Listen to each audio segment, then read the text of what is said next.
Hello, this is Horror Studio 1, and this is my unedited podcast. Hello, this is Horror Studio 1, and once again, welcome to my unedited podcast. How is everyone today? Feeling good? Feeling sweet? Feeling fresh today? I'm feeling pretty good myself. So today is gonna be a bit more, I guess, relaxing kind of day. There's a few things I want to talk about before getting into the meat of the topic. A lot of you guys have been commenting on my videos that maybe I should do a Q&A video kind of thing, and I just had some thoughts on that I wanted to share. Q&A, I love doing Q&A.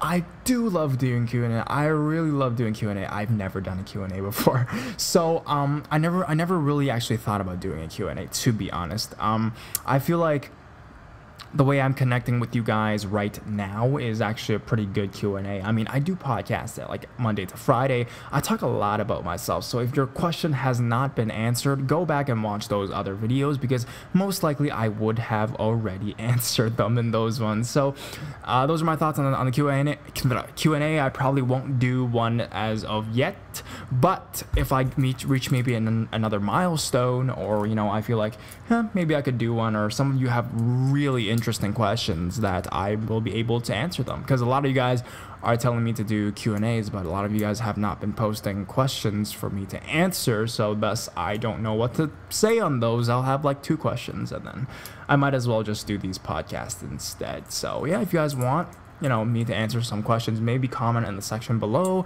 I can maybe answer it in my next podcast, or if I get enough, I maybe do a Q&A. Fuck it, let's just do a Q&A, you know what I mean? But yeah, it just depends on how much you guys will support that, really. So just some thoughts on that. Since you guys are interested about me, thank you so much. Today will be more about a me video, and what that means is, and I apologize if there's a lot of like kind of air ventilation sounds going on. It's super hot right now, and I have to turn my fan on, and my computer is going a bit haywire today. I guess it's because I've been converting and creating too many videos, so the thing itself has this the fans turn on really high kind of thing, even though it is a Mac. I don't know why it does that. I don't know, maybe it's getting old, or I've used it way too much. Actually, I bought this, it's like a new laptop, if you guys believe. I actually bought this when I first started making YouTube videos, believe it or not. Some people say that you buy it just specifically to make videos. Not really, it just happened to coincide with that. So I've made like 80 something videos with this laptop, so maybe it's getting kind of tired, but my brain's not tired yet, so it's not really allowed to be tired. Come on, brass. Okay, so this is gonna be a bit about me.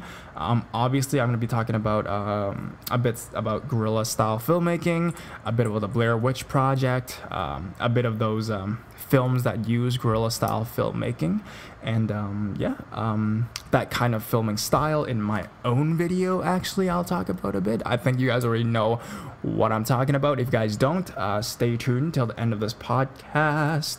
And yeah, I'm going to talk a bit about myself, actually, with performance and acting, and my passions for that stuff as well. So if you guys want to know more about me, stay tuned. I got some stories to tell. I'm like, gotta expose myself at the end of this video kind of thing.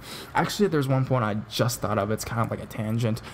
I was on the internet recently, and I went to search Clownly Clown the video, and there's a section there that says, like if you came here because of Horror Studio 1. And oh god, that made me feel so good, because I can't believe, just my podcast is actually reaching new people, and it's reaching other people, and it's affecting other videos and giving them more views as well. And I actually just slightly mentioned that video in my podcast. It wasn't even a main topic. I wanted to make it a main topic. I couldn't. I didn't have enough, points and content to talk about it. I just didn't want to BS for 20 minutes, because I get criticized on that a lot.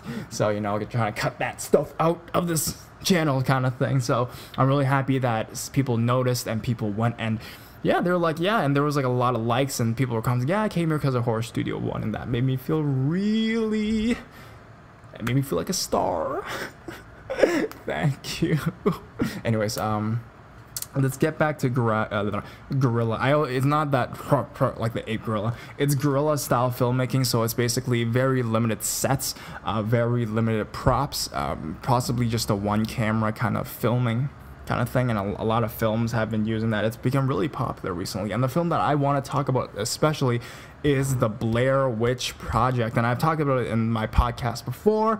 I've like briefly described it as from 1999. It was shot in Maryland, USA, and it was actually marketed. It was the first film, big film actually, like cinematic wide released film that was marketed solely on the internet with these police reports, and you know, it was rumored to be found footage or real lost footage kind of thing, and that's what it was marketed as, and it was extremely successful, and all the people about it, people were going crazy about it on the internet, and it was like kind of the first internet phenomenon with films kind of thing, and it really sparked a revolution. It was the turning point of a decade kind of thing, in my opinion, in horror films especially. If you talk about modern horror films, you cannot not talk about Paranormal Activity.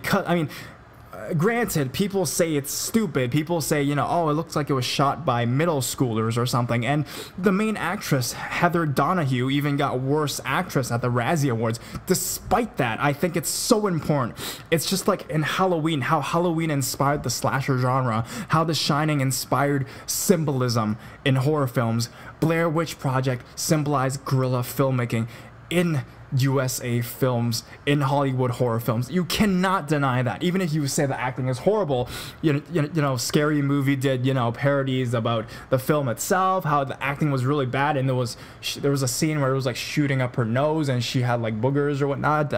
Scary Movie did a parody on that, but despite that, you cannot, the cultural relevance and the impact it had in horror and culture, popular culture in general, you cannot deny that, you know.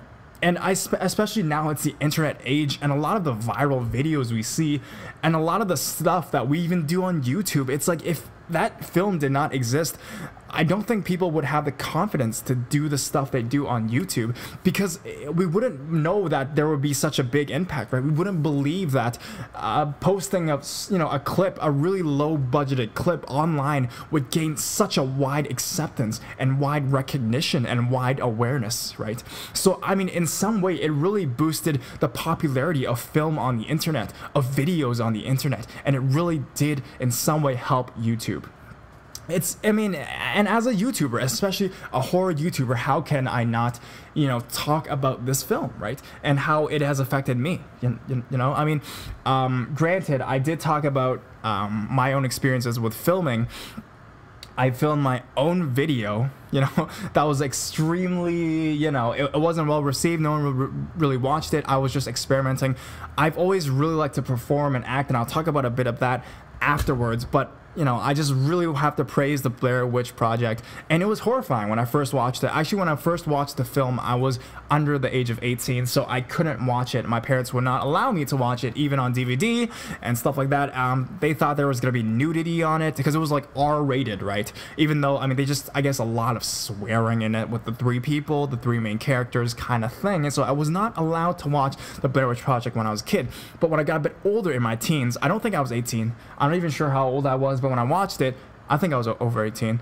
But when I watched it, the final scene where they supposedly go down the stairs, and as they go down the stairs, they hear screaming sounds. But as they go downstairs, it's like a one-shot thing, and it's the main character holding the camera, and they're going down, and it's screaming, and it's like night vision, and there's all this screaming sound, and they're going down and going down and going down. And the very end, they see at the wall, the other main camera guy is facing the wall as if he's possessed, and then, you know, the camera drops, and that ends the film kind of thing. And in my opinion, I have to be honest, that did inspire me. That scene solely I will talk about, because that inspired me as I was doing one of my own videos. And it wasn't filming, it was my Terrifying Doll Hannah video, my Terrifying Doll Hannah creepypasta, original horror story. I wrote it myself, and it talks about, you know, there's this haunted doll, and it's in this guy's house, and he goes down into the basement to find the doll. But as he's going down there, he hears screaming from his basement. I did it all audio, right? There was no pictures. You guys know my channel. I don't do any filming, right? It's all, it's all sound. But regardless, I use that feeling, that anticipation of the main character walking down the stairs, each step he took, and the screaming in the background, and that suspense. I use that from the Blair Witch Project. I have to be honest. You guys said it was really horrifying to you guys. The reason it was so horrifying is because I was totally inspired by the idea of that horrible feeling of just going somewhere unknown and finding something you don't know what it is, kind of thing. So if you guys want to check out my own interpretation of that, check out my Hannah doll video. I think it's one of my favorite original horror stories ever. I put a lot of work to write it. Especially check out the ending. And then check out the Blair Witch Project. It's super good. I super recommend it to everyone who loves horror. Some people that I watched it with said it was really boring, said, why is it filmed like this? But then they just don't get the spark of what's going on. They don't know. They're not, it's like, I think Blair Witch Project is kind of like the podcast I do. Like, it's really rough. It's unedited. But the thing is, there's a certain charm to that I think, it's very true. It's real, it feels like theater, kind of. It's so real. There's no music. There's no jump cuts. There's nothing like that. But it just feels so real that if you pay attention, if you concentrate on what is going on, you will find some entertainment value out of it. So, I know, I super love that. Basically. Now, before I continue, my voice is dying. You guys just heard me sing, bruz. Okay. So if you guys are curious, because you guys are like, don't slurp your tea. When I drank tea before, it's water this time. Just original water. Nothing else, kind of thing. Okay, so another film that used guerrilla style filmmaking that really, I think, inspired this whole genre even. It wasn't as widely accepted as Blair Witch Project, in my opinion, and I didn't like it as much, to be honest. It was the 1980 film Cannibal Holocaust. I talked about it before in my Snuff Films podcast, where it's also like a found footage kind of thing, but it was... it felt more like a snuff film kind of thing. It tried to do the whole snuff film kind of feel, and I don't know, I just didn't like it as much. It tried to make it into like a documentary kind of thing, and I don't know. I mean, they killed real animals in that movie, and the director almost got sued because apparently they thought that he actually killed the actors that he was filming. That's how real they made it look, but of course he didn't kill them, but he made the actors themselves sign a contract that they can't appear in any films, commercials, TV in 1 year. So basically people did think that they were murdered on screen. Of course that did not happen, but yeah, Cannibal Holocaust, I think, really began this whole guerrilla style filmmaking and made it really widespread, even though it wasn't as big of an impact to American pop culture, I guess. I mean, if you ask some normal kid, do you know Cannibal Holocaust, they may not really know it as much as the Blair Witch Project, because Blair Witch Project made it into the mainstream, really. I mean, it took all that guerrilla style filmmaking, it took all of that from the Cannibal Holocaust, from Ed Wood, even all that kind of really tacky low budget filmmaking, and it pushed it to new heights, right? It pushed it to a level of bringing it to the mainstream kind of thing, and I think that really set the stage for films like Paranormal Activity and all that kind of stuff as well. And that's kind of what I want to talk about as well.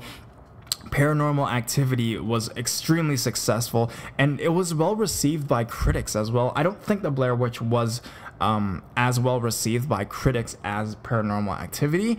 I honestly like Blair Witch a bit more. I think it was revolutionary, and I just like the chemistry between the characters, which was just golden, in my opinion. They seemed like they were really, like, they've known each other for 30 years, kind of. They had that kind of relationship, even though they were all actors and actresses. I think it's because they improv most of everything, and I think in Paranormal Activity they tried to go with that as well, or maybe it was because it was a couple, and then it wasn't just as fun as the Blair Witch. So but the Paranormal Activity was hugely successful. It was praised by critics. It was good as well, but I guess the reason I like Blair Witch a bit more is because they really did use one, like they used one camera at a time, and then they discovered things, and it was pretty horrifying. Which is Paranormal Activity. There was a lot more characters involved, and I guess just in the Blair Witch, the fact that they were in a forest really gave it a feeling of dread. Like they can't escape. It's a fucking maze. Okay, it's a dungeon of hell. It's a castle of doom. It's a nightmare. It's a nightmare. Like if you look at the ending sequence, the very last part, part 8 of part 8 of the Blair Witch Project, it is horrifying. It's like a friggin' nightmare, okay? And the Paranormal Activity did a good job with that as well in some of them. The one I really want to praise, the Paranormal Activity I really liked, was the spin-off, the 2014 spin-off. It's a Paranormal Activity, The Marked Ones. And it again received mixed reviews. Maybe I just like bad movies or something like that, but I found it as one of the best, if not the best. I'll say it's the second best, because Paranormal Activity 1 will always be the best up until now, I guess. But Paranormal, The Marked Ones, the spin-off for it, was comes close in second place, because it had a really good vibe to it. It talked about a high school boy and how he was being haunted as well. It had the vibe of the Blair Witch, kind of, and even Cannibal Holocaust, and the fact that it was a group of friends, and there was a feeling of fun, of excitement, of a breath of fresh air. That's what they called it. Had fun and lively characters to whatever was going on, despite the horror aspect. And I always did like horror comedies as opposed to just horror. I think I've told you guys that. If you watch my videos, you can tell that, I guess. I tend to I like to add, comedy or even sentiments, feels, sad stuff at the end, and just to give it a twist kind of thing. And I love that kind of stuff, and I feel they did a really good job at that. So if you guys are thinking about watching like a newer like guerrilla style horror film, you guys can definitely check out Paranormal Activity, The Marked Ones. And for those individuals who are thinking, why am I talking so much about films lately, is because I've actually always liked films. It's always been a major interest of mine. I love ghost stories, I love writing, that kind of stuff, but movies, to me, I'm such a movie buff. Like, I'm such a movie nerd, you know what I mean? Like, I would analyze movies. No, I'm not even kidding. And I'm not just talking about stuff like horror movies, because, well, of course, because we are a horror channel, I will try to shift it more towards that direction. I mean, I do love horror movies, but I love other kinds of movies as well. The Godfather, I know I watched all of them, even though I, kind of didn't like part 3, but Godfather 2 is definitely like one of my favorite movies of all time, kind of thing. So I love films, kind of thing. Sorry. And it's always been an interest of mine. And yeah, I can talk a bit about my own passions for film and actually performance as well. If you guys will notice that I was talking about my werewolf video, I talked about it in my last podcast. I talked about it in a couple of podcasts and how I filmed. I tried to do the Blair Witch kind of filming. I kind of messed up. I mean, in my opinion, hey, I was just trying to create some visuals for you guys, kind of thing. It wasn't the best. No one really watched it. It has like 700 views. But if you guys want to go take a look after this podcast, that'd be really great. Don't leave right now. Stick it till the end, or if you can pause it. You guys back? No, but anyways, it's a werewolf video, and there was some funny criticisms. It wasn't really funny. It was pretty mean and hurtful, and it hurt. But anyways, yeah, there was some people, and then they were saying, there was one comment, there was actually 2 comments on it, and I replied to both of these guys. One comment said, "Oh God," he said, "Oh gods, that vertical video though. I cringe every time I see someone filming like that. Sorry, I'm a crappy filmmaker. I'm new, alright?" And then some other guy wrote, "This is fake," to my fictional story. And I replied, "Yes, it is." I'm guessing he's trying to talk about my really shitty visuals, I guess. But then if he was saying that my story itself is fake, then I would have to agree with you, bruh. Because, yeah, it is fake, because it's a fictional story. Alright, so yeah, you guys can check that out. And I want to talk about, because I've a bit about my own passions for performance as well. So there's comments I've gotten before that says you should be in theater. You know, you have a really dramatic voice or whatnot. I do, you know. It's because a lot of these times when I'm doing narrations, I try to dive into the character because I've always been intrigued with performance and acting ever since high school. I've been really passionate about acting since I was actually very, very young. I've always loved to perform. I was one of those kids that, you know, in class, the teacher was like, oh yeah, there's going to be a presentation next week, and everyone would kind of cringe.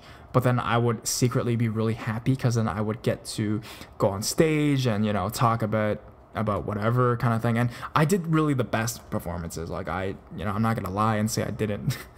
I mean, they weren't the best, but then they were always unique kind of thing. I've always tried to make my performances unique, either with comedy. When I was younger, I would do, like when I was a kid, right?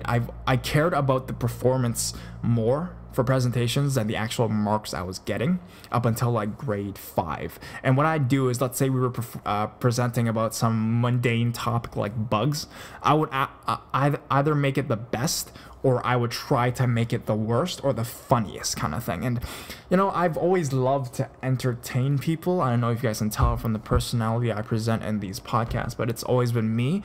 I really want to entertain people. I love to act. I joined drama in high school. You know, I always did performances for like national celebrations. You know, I would pretend to be a soldier on stage and I'm going to war kind of thing and do that kind of stuff. I love to sing and all that kind of stuff. My passion is actually singing. My other passion besides horror is actually singing. And some of you guys have told me to maybe show a bit of those skills. Not yet. The time is not right yet. Maybe one day I will, but maybe I'll just, you know, start a singing channel. I don't know. Comment in the comment section below if you guys would want that to happen. I'm not even sure if I'll be able to do that. I don't even know if I have the confidence to show my face on camera because, to be honest, I'm pretty ugly. I'm not ugly, but I mean, no, yeah. I will probably do that as well. And I think to go back to the topic I was talking about, guerrilla style filmmaking, one person I think that really inspired the whole genre of any type of low budget filmmaking has to be Ed Wood. And if you guys haven't seen that film, it's not a horror movie, but he's a guy that makes fucking horror movies. He's so cool, man. Like, he made like the Invader from Outer Space. I don't remember the names of those films, but basically it's this really low budget horror like films, and I find it so interesting because I actually watched the 90s biopic by Johnny Depp, who actually played the character of Ed Wood, and it talks about his life in Hollywood and him trying to make it, and it has Sarah Jessica Parker and those people as well, and he was trying to make it as, it talks about the real person of Ed Wood trying to make it in Hollywood, but he believes that he's really good, like he believes that his stuff is gold, right? It's magic, but no one sees it because the society thinks it's shit. You know, he has a really low budget, his technique isn't really the best, but he has this confidence in himself that I know what I'm doing. This is art. In my mind, this is gold. And he brings it to life, you know. He creates horror movies that are shitty, that, you know, has low budget, has shitty props, has bad actors, right? He has bad directing skills in general. But the thing is, because he had so much charisma and he had so much confidence in himself, he was able to make that happen. And I mean, in myself, when I make my channel on Horror Studio One, I have a similar feeling as well. A lot of people criticize me for not being good. I should take lessons. I should do this. I should do that. A lot of stuff, a lot of criticism is befallen upon me, but I have the confidence in myself that I know I'm not bad. You know, I have the confidence that I can do good and that my stuff isn't bad. And I believe, in my mind at least, that it is gold. You know, and I feel that in Ed Wood. I watched the film even before starting this channel, and I really corresponded with that because that's how you should live your life, how you should live your dream. If you're trying to do your friggin' dream, go for it. And even if you have one camera like the Blair Witch Project or me, or I'm just trying to film visuals for my video, just do it. Who gives a shit, right? Just try to do it and get yourself out there. And that's what I really loved about the film Ed Wood and his attitude towards his art kind of thing. So if you guys want to check out that biopic, or, you know, check out some of his actual films, actually, I watched a bit of that. what I really liked about those films is that it's not just horror. He made, you know, talked about aliens, okay, but he made it funny as well. I mean, it was unintentional, but it was funny. And again, I told you guys before, I liked horror plus comedy. So, you know, maybe I'll do funny horror videos in the future. I kind of believe that my podcasts are, because some of the topic I talk about is freaking horrifying, but then I do it with a comedic spin kind of thing, and it really makes me happy that I can do these ones. So yeah, that's all I got to talk about for today. Talked about myself, talked a bit about stuff I like. And yeah, thank you so much for supporting again. And I'm going to drink some water because my voice is killing me. All right, thanks so much to you guys. Horror Studio 1, out. Bye-bye.